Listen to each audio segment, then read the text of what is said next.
All right, Jake. I'll see you. All right. See you. Have fun.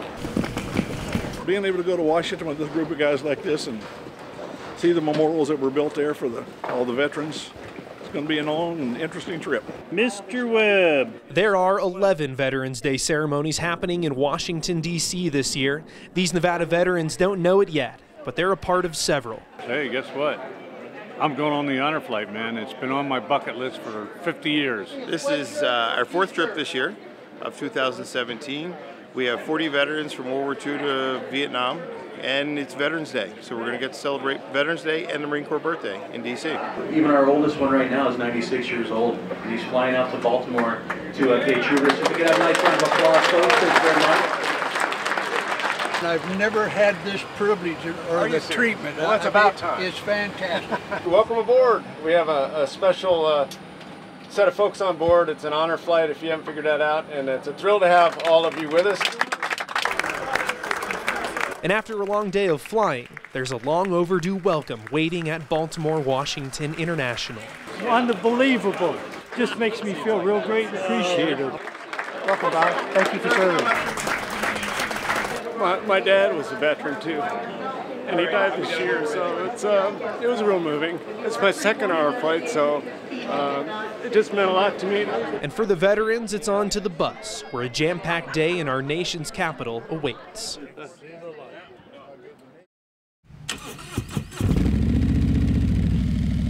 The first surprise of the day sits in front of the bus, a police escort through Washington, D.C., just for these Nevada vets. I think it's wonderful. As an ex-policeman, it's an honor for us because it would take us twice as long or 3 times as long to get anywhere without this. And what a schedule we have today. A schedule that begins at the Navy Memorial, a special stop for 96-year-old Merchant Marine World War II veteran Charlie Montanaro. U.S. Merchant Marine, right there. U.S. Merchant Marine.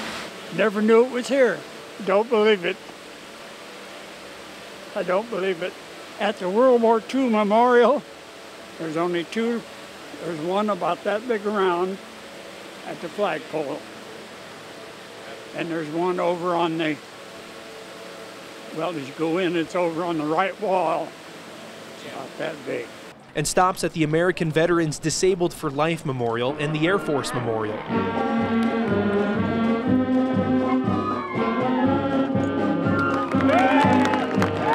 All lead up to the next surprise of the trip at World War II.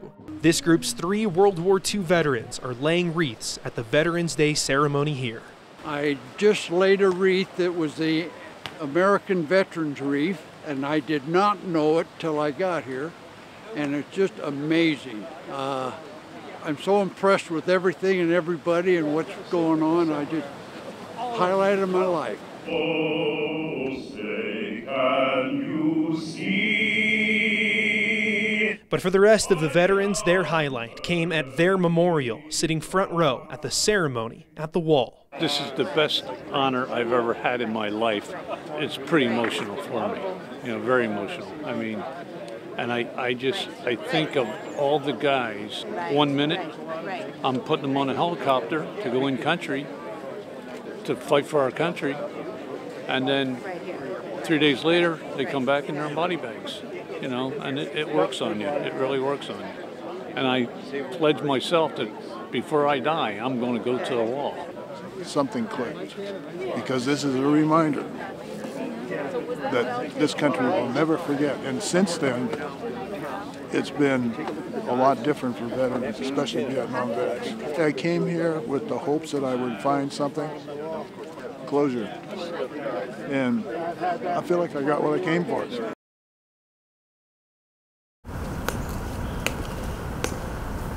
A busy day in and around Washington ends with the changing of the guard at the tomb of the unknown soldier, wrapping up a special day for 4 of the veterans. It's an incredible journey.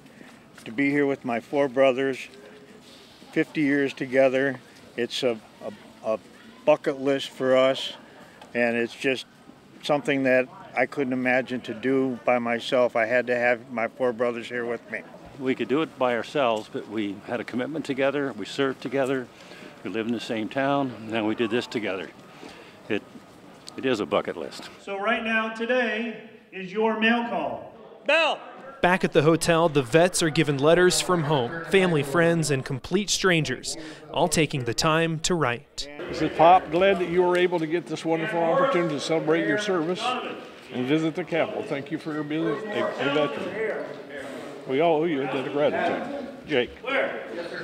It's my grandson. On behalf of the crew and Southwest Airlines, we'd like to thank all of you for your service to our country. And upon returning to Reno, there's a couple people who want to say hello to you. Is that okay?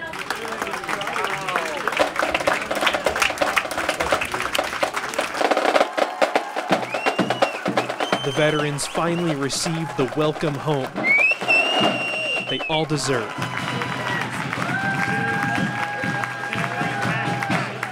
We got no welcome home at all, and we hid our service from everyone, including my own kids. I'm willing now to accept it and come out of the closet, so to speak. Gary Porter, a long time ago, it wasn't the way it should have been.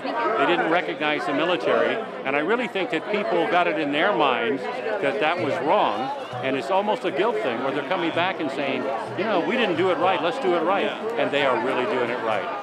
Sure didn't expect that. I thought Baltimore was something, but we even got the marching band out, and a lot of loving people out there.